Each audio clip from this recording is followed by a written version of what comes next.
বাংলাদেশের football coach চূড়ান্ত হবার কথা থাকলেও এখনো হতে পারেনি। কে হবে ফুটবল কোচ সে নিয়ে রয়েছে এখনো সন্দেহের মধ্যে। রোজিও মিকেল নাকি স্টক কোলম্যান, কে হবে ভবিষ্যৎ বাংলাদেশ ফুটবলের কোচ?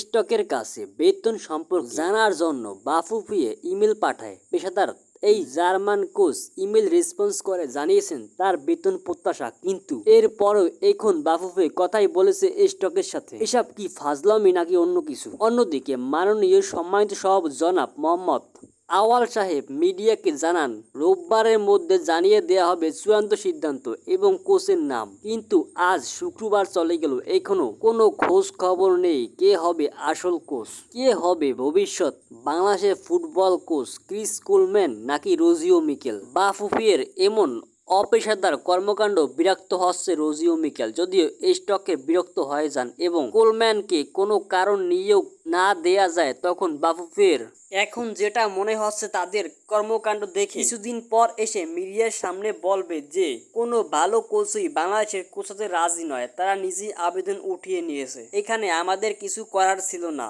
তবে এসব আনস্মার্ট কৌশল বাংলাদেশের মানুষ বুঝে, এগুলো করে পার পাওয়া যাবে না। যদি এরকম কিছু হয় তাহলে তাবিত আওয়াল সহ তার 21 সদস্যের কমিটির ভবিষ্যৎ চিন্তা করতেই আমার ভয় হচ্ছে। কি হবে তাদের কে জানে। জনগণ তাদেরকে রাখবে তো তারা যদি এরকম নাটক করে?